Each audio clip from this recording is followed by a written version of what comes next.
Hello, listeners. Welcome to your first episode of Romance Unraveled. I am one of your co-hosts, Jacob Bozen. This is your second co-host, Zachary Tuberville. Okay, Zach, let's introduce ourselves so our listeners kind of get a take on who we are. Like I said, I'm Jacob. I live in Arlington, Virginia. I'm originally from Utah. That's where I grew up. I'm used to be a Mormon, so I'm an ex-Mormon. I play volleyball, and I am gay. And Zachary here. I am originally from the coast of Alabama, near Floribama. Lived in Arlington, Virginia, past 3 years now, and I work as a flight attendant for one of the three U.S. largest carriers. So let's tell our listeners why we are calling this podcast Romance Unraveled. So the reason that we're calling it a Romance Unraveled and doing this is to bring others together who have crazy dating stories that will just make others' jaws drop. We know with dating in the world today, it kind of really sucks, gay or straight. And so we just want to bring people together who have wild stories that they feel they need to get out and maybe even bring others together in the communities. Yeah, I think that our main goal here is to, as a form of entertainment for people, of course, but also to maybe expose some of the realities that we face as people that are on the dating scene. So this first episode is going to be about how Zach and I originally met, and it's quite the story, as you'll see. About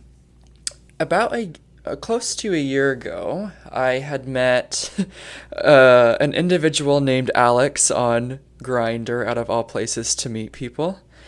And what a great dating app. I know, it's great. Phenomenal. And as I was talking to Alex, him and I, he asked me like where I lived and what kind of amenities I had at my apartment, which I thought was kind of weird, but I told him that I had a sauna, and he was so into that and wanted to come to the sauna with me. So I invited him over to come to the sauna, and we just had a regular sauna session, and he really enjoyed it. And the next day he's like, I want to come back to your sauna. And I said, okay, well, whatever. I go like twice a week, but I can go again. So he came back, and instead of going to the sauna, he's like, what if I took you on a date and we went to dinner? So I'm like, oh, that's great, like, let's do that. So Alex and I went to Bob and Edith's, just about 10 minutes away from my apartment, and on the way there, he told me to open his glove box, and so I open it, and there's a gun there, and I'm like, oh, okay, and he pulls it out, and he says, I use this for protection, like I'm a gun rights person, which I am too. I know a lot of our listeners aren't going to be, and that's okay. So I thought it was really attractive. In addition to that, he's like, I'm not one of these socialists, like these gay socialists in DC. I'm not one of the communists, which was even more attractive to me. And on the way there, he's just kind of telling me a little bit about his background and how he had dated this horrible ex. And we can call the ex for now, we can call him John. So John apparently never paid Alex rent. He cheated on Alex multiple times, gave him a multitude of STIs, did all these awful things, and he's telling me all these like horrible things about this ex of his, and I'm like, oh my god, like I feel super bad for the guy, like this is crazy.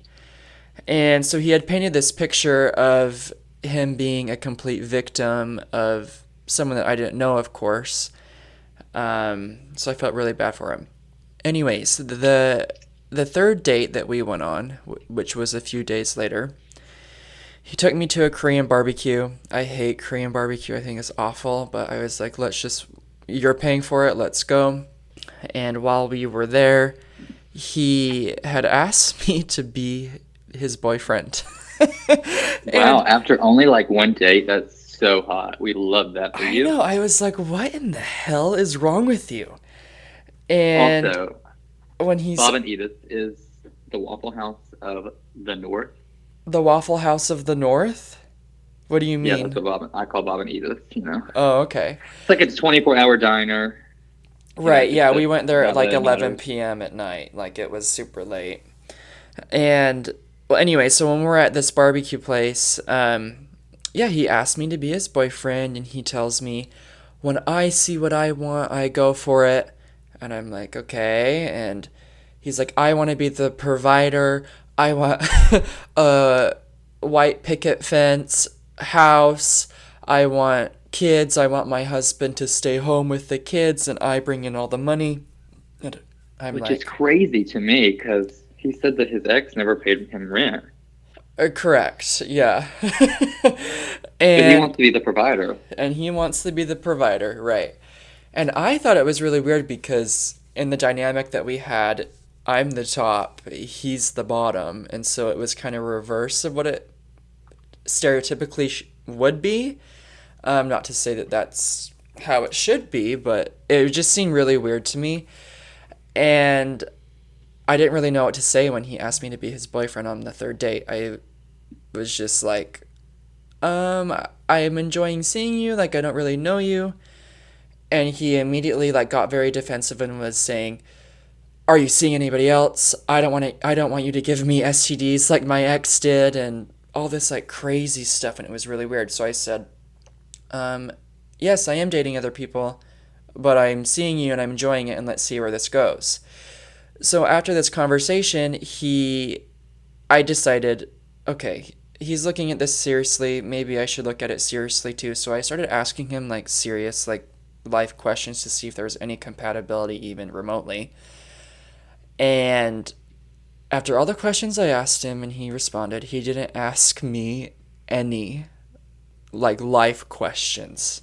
He just wanted to be labeled and official with me, and the life questions can come later, which I thought was really strange, at least in my eyes.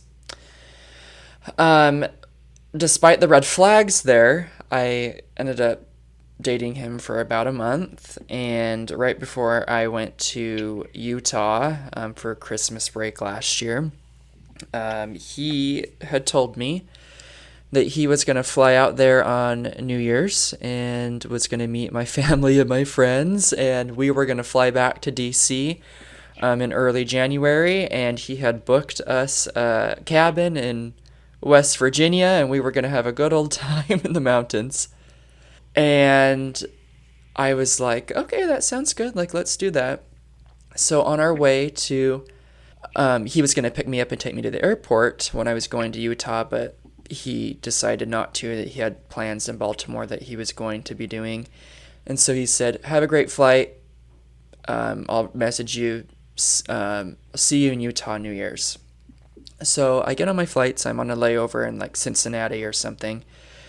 And I'm looking messages coming from Alex, and none came in, but I thought, that's okay. He's probably just busy with his friends in Baltimore. Well, hours went by, and more hours went by, and he wasn't responding to me, never messaged me, so I felt kind of weird about it. And when I got to Utah later that evening, I still hadn't heard anything from him. I told him that I had landed in Utah, nothing came. And I'm like, okay, my gut was telling me that he was ghosting me. And after I had figured that out, I was pissed. And so I re downloaded all of my dating apps, and Hinge was one of them. And it was a Saturday, and that Saturday I had matched with somebody named Zachary on Which would be me. which would be Isn't that you wonderful? on Hinge. And I remember Alex telling me about his ex-fiance who had been a flight attendant for one of the major airlines, and same fiance that we called John earlier. And I had no rhyme or reason. I could not prove it to you. But looking at Zach's profile, I just was like, it's gotta be him. Like, I couldn't prove it to you. All he had was he was a flight attendant. That was it. But I just had a feeling about it. So I'm like telling my friends, and of course they're telling me that I'm crazy and like delusional and whatever, even though my intuition is always Delusional, very yes, well. you are just a little bit. I guess maybe. And even though my like intuition is usually always very spot on with these without me even having to prove anything to you, it turns out that he actually was ghosting me and dropped off of the face of the earth. And I don't know if he actually booked a ticket to come see me in Utah or even booked a cabin in West Virginia. I doubt it. But it never happened. And so my plan was I'm going to go back to DC after New Year's, and I'm going to go on a date with this Zach Reed. I'm going to figure this shit out. And so Zach and I messaged each other, and we decided to go and meet up at a coffee shop close to both of us, and I just had a feeling that it was him. And when we walked in, we started having a conversation, and I remember I just point blank asked you in the middle of the conversation if, like, about your dating experience in DC, and you had told me that you were engaged. And the moment that you said that, set the tone. and that set the tone, and the moment that you said that, I was like, you've got to be joking. Like, this is 100% him. And Come to find out so, it was not actually me. I mean, we would wish only, right? Yeah, we would only wish. So when I figured this out, I remember I asked you, I said, is his name Alex? And your face went completely white. You were like, kind of started shaking a little bit because it like really wound you up. And then you were asking me questions about how do you know him? Like, I guess you can kind of Oh talk my about God. your experience with that. Yeah, I mean, he has like 1,500 boyfriends in the DMV, which we call DC, Maryland, Virginia. And so I just knew that you had to be one of the prospects after 3 years of complete hell, that I went through. Right, yeah. So, and that whole night that we were at that coffee shop, you were telling me the stories, and I was telling you what he told me about you, and it turns out that it's actually the opposite. All the things that he was accusing you of were things that Alex was actually doing. Yeah, so it kind of goes back to when Jacob was talking about how Alex showed him guns when he first started seeing him. So back in 2021, when Alex and I started dating, he told me he wanted the white picket fence and kids, and he also wanted to be the provider, and didn't want me to work. And I was a flight attendant for a regional carrier, which if you don't know what that is, mainline is they go international. Regional is the we just jet across like coast to coast. So East Coast or West Coast, Central. So I worked for an airline that was really small at the time. He knew this. I was in Ohio when we messaged on Instagram. So anyways, on my way to Charlotte, I was relocating for work, and I drove down with one of my good friends, Megan, at the time to go meet Alex and surprise him. Well, we get there, and I surprised him. He was like, "Oh my gosh, I can't believe you're here." He wanted to take us to dinner. He wanted me to meet his friends like immediately. And I had just driven like 9.5 hours, so I was like, okay, like whatever. We'll go to dinner. And my friends, it's new, it's fresh. You don't even know the person, really, just through text and at the time Snapchat. So as I was saying, you don't really know the person. You're just like, okay, sure, let's go to dinner, meet your friend that you want me to meet. And we stayed the night, my friends and I. So it goes a couple weeks go by, and he is telling me once again the white picket fence. He wants X, Y, and Z. He's happy that I'm a flight attendant. He's like, would you add me my travel benefits? I want to come on all your layovers with you. And I'm like, of course, I'm like falling head over heels, and it's really just lust. It was never really love at the time. And so added my benefits, and for a month goes by, and we're going to the worst places you can go to, like Indianapolis for 12 hours and getting Waffle House at 2 a.m. Well, we're having a good time. And then he's like, I want to meet your mom and stuff because we had been FaceTiming my mom and sister. And I was like, okay. So probably 2.5 months into us knowing each other, like I said, I'm from Alabama. He was living in Atlanta at the time. We started heading down to Alabama with one of his good friends, John. So we're on I-85 headed south to Alabama to meet my mom. It was around her birthday, and it actually hit Alex's birthday had just passed. So a bunch of my friends are waiting on us, and including one of my best friends, Jade, that has been friends with me now for 12 years. Some of my elementary school friends that I've been friends with since for 20 years now, since kindergarten. So on the way down there, I'm in a car behind him because I was taking one of my cars to sell at the time back home to Alabama to my dad's. I see out the sunroof a handgun, and it's him holding it out, waving it. And I call my mom, and I'm like, oh my gosh, what do I do? I'm on my way to let you meet Alex, and he and his friend are in the car, and I see him waving a pistol out of his window, sunroof, and she's like, what in the world? And so I immediately get a call, and I'm like, Mom, I gotta let you go with Alex. And he's like, did you just see that car that cut me off? And I was like, yeah, I did, but like I didn't see a reason for you to like wave a pistol at him, like you're gonna get shot yourself. And he's like, oh no, like I'll shoot them first. It was just wild. And I was like, whoa. 2.5 months in, but I was like, okay, whatever. So we go down to Alabama to meet my family. We get there, long drive. We immediately go to dinner. We were at a Mexican restaurant. Everybody was waiting on us. My mom had a new boyfriend at the time, so it was all a bunch of like new faces and introductions. So my best friend, about halfway through dinner, is like, Zach, I need to talk to you, because he was going off about somebody was looking across the table, and it was, he thought it was because we were gay. And so my friend says, I need to talk to you on the car. So I got in the car with her, and she's like, this is not going to work. He's very controlling. And I was like, no, like that's, it's going to work. And she's like, no. She's like, you're not yourself. But of course, I was like, you're going to choose your partner at the time over what your friends say. No matter what somebody tells you to do, you're going to always do what you want. Well, after that night, she and I did not speak for probably 6 months. Oh my gosh. Time goes by. Yeah, time goes by, and he's like, she's not a friend, she's terrible. And I was like, she's my best friend, but yeah, I was like, she's wrong. Anyways, so she and I stopped being friends. We don't talk at all. And have in mind, she has a little daughter that I became very close with, and no longer got to speak to her because of Alex.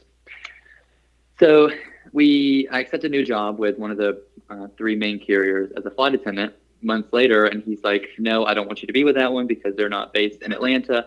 Our relationship's gonna be ruined. And I was like, I love you, but this is what I want for my life. Like, we need 2 separate lives, 2 separate friend groups. And so I was like, I'm gonna go for it.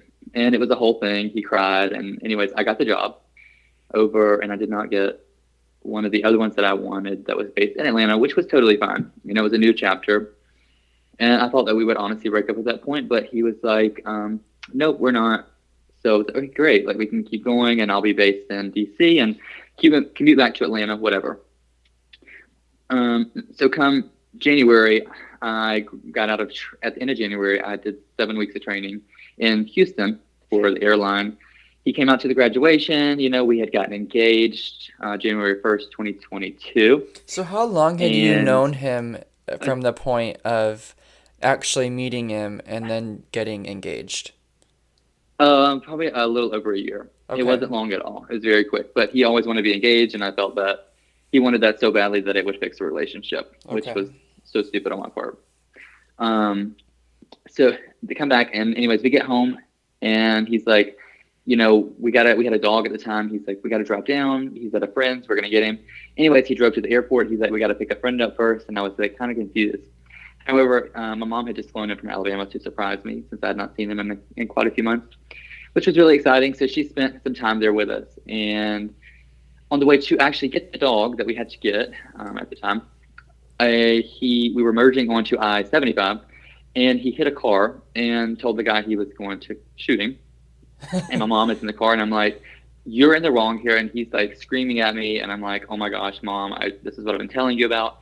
And she's like freaked out and she's just sitting there silent. And I thought, like, our lives are literally over. And anyways, the guy, got in his car and left in the middle of the interstate in Atlanta. If you've ever been to Atlanta, you would understand.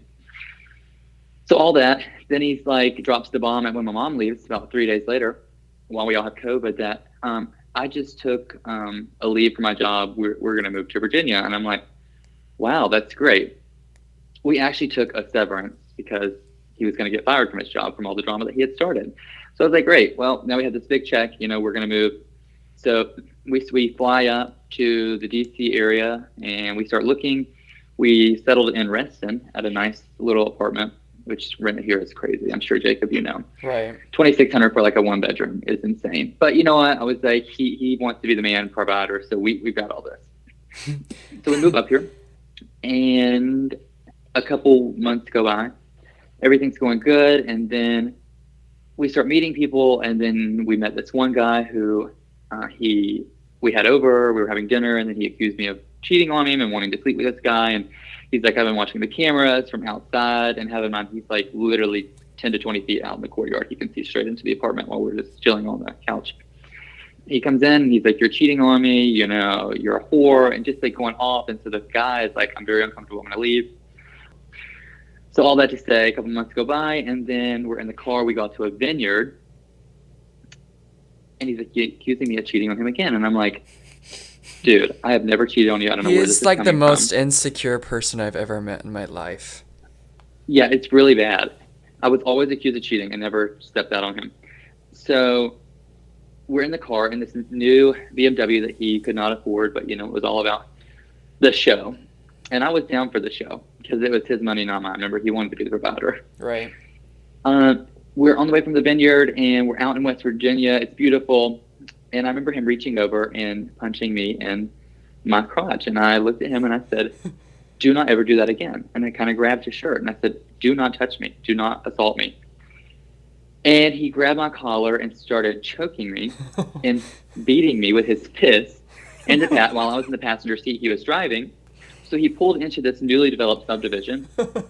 And I'll never forget, he pulled in like 90 miles an hour on two wheels to the right-hand side of the road. And when I could get free, I opened the car door and kicked it shut. And he still had like my shirt when I was getting out. And this lady and her probably maybe 10-year-old son come running over. Oh my gosh, I just saw him assaulting you. Are you okay? And me being, sympathetic, I'm like, oh my gosh, I love him so much. Yeah, I'm good. And it was just, she's like, I'm calling the cops. And I was like, no. Have in mind, little did I know, he had already called the cops and said that I had assaulted him. And which never happened. He punched me in my crotch, and so here we are. We're in this debacle now. When I get home, he's like, the cops are going to come looking for you. You kicked my door. It's a felony, and, you don't deserve your job. I'm taking it away from you. And this went on for 8 months. I had to deal with it. And every time we get in an argument, he would be like, you're crazy. You're cheating on me. You're a whore. And this just went on and on and on. So meanwhile, all my friends are like, why aren't you leaving? And I was like, I can't leave. I said, y'all don't understand that my job is on the line and my life. Like, if I want to get out of here, I have to suffer for these 8 months, 9 months, whatever it is. And so finally, I call my dad, and my dad's like, I want you gone. I love you. I don't care what you do with your life, but I need you to get away, because if you don't get away, you're going to end up dead, or your job's going to end up, gone, and then you're going to end up in a position that you were years ago, and it would be very depressing. So finally, I got away. A couple months went by, and I was looking for a place. And then I settled here in Arlington last October. Actually, September 11th, 9/11 last year. He came home, and he was like, you're cheating on me. And I was like, I'm never cheating on you. I don't know where this is coming from, but I'm actually done. He's like, you're not done. And I was like, yes, I'm really done. I said, I'm going to get all my belongings, and I'm going to leave. And he was like, you're broke. You have no money. You'll never be anything. Like, you need me. And I was like, actually, I don't need you anymore. I was like, I'm fine. Because if you're smart, world, you always put money back. You never go broke. So, and the reason I didn't have any money at the time, Jacob, is because he never wanted me to work, because he wanted that control. And once I Complete decided control. that I wanted my life, more so than the control, I said, okay, I want the furniture in here. And he said, you can't take any of it because you don't have anywhere to go. You have no home. He's like, you can't afford anything. And I looked at him and I said, that's fine. I said, I'm going to go to Home Depot. I'm going to get a couple boxes, and whatever fits in there, I'm taking, and I'm done.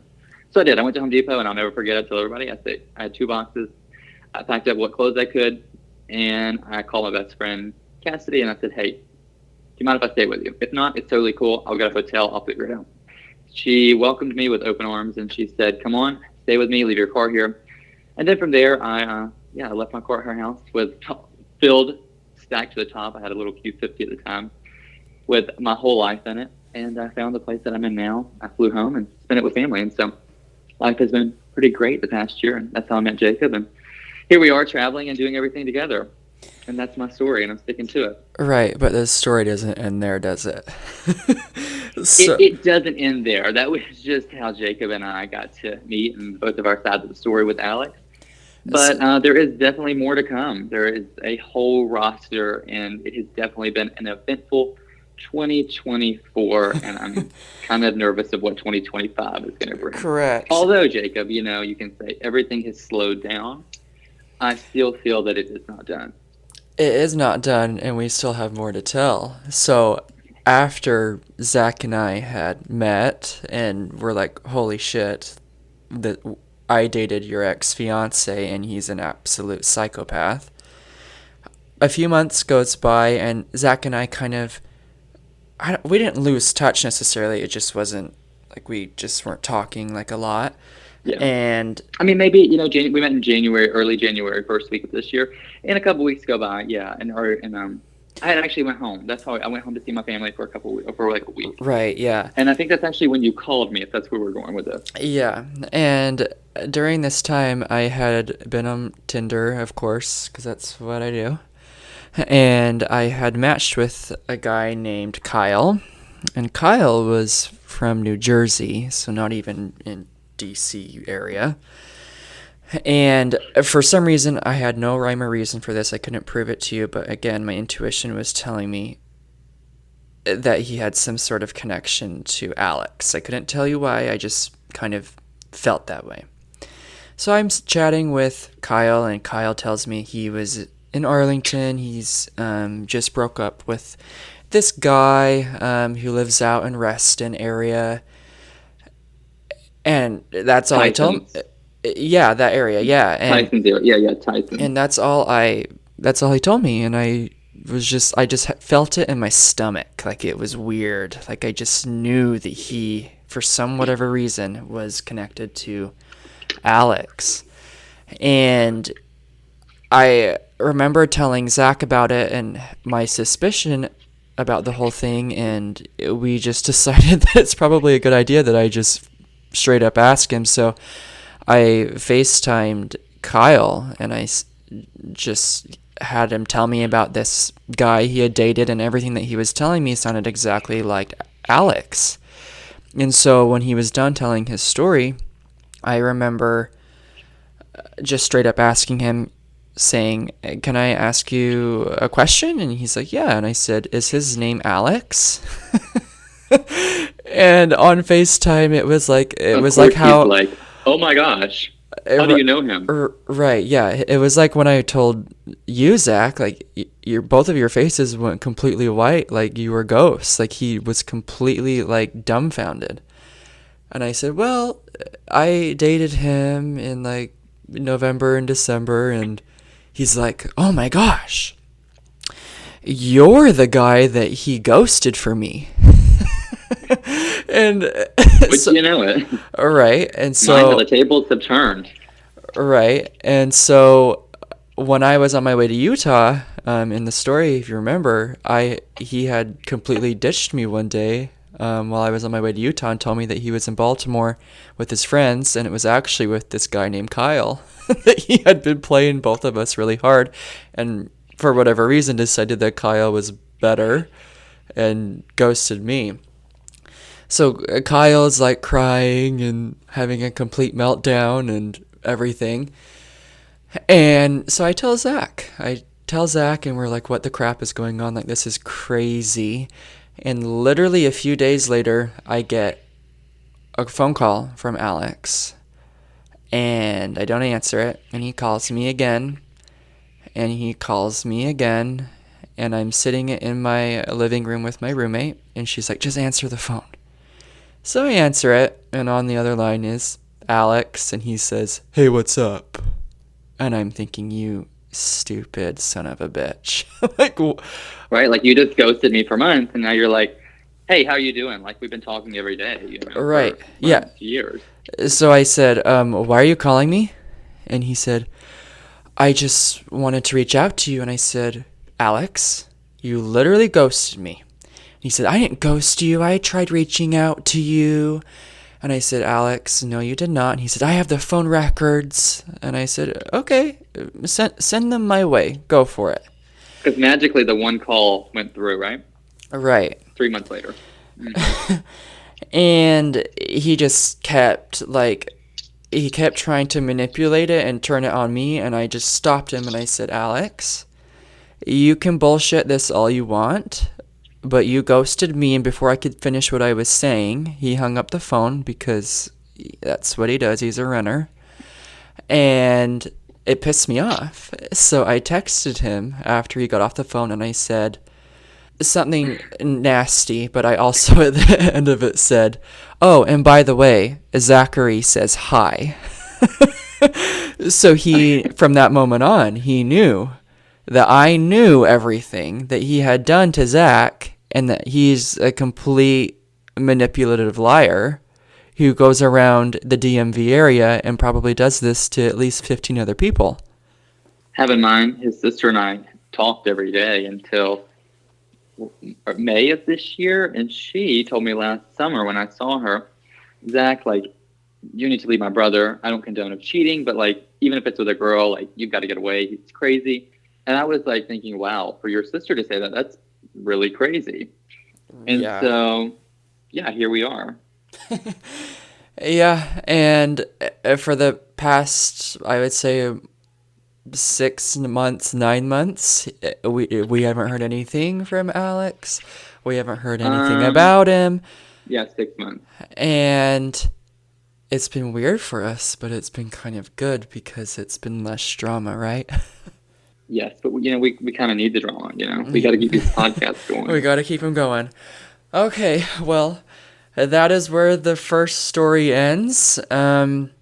Like Zach and I said, this podcast is going to be a platform for people to tell their crazy dating stories, whether that be as simple or as complex as it gets, like ours. We are going to be having a email and social media that you can send us your stories, and Zach and I will vet them and reach out to people that reach out to us and get these stories rolling on our podcast. And also, Jacob and I would like that if you come on to do a podcast, that you repost it on your social media and keep it up for other listeners, and so that we can gain other people and to keep the stories going. Correct, yeah. Okay, thanks for listening, and remember to subscribe. This was your first episode of Romance Unraveled.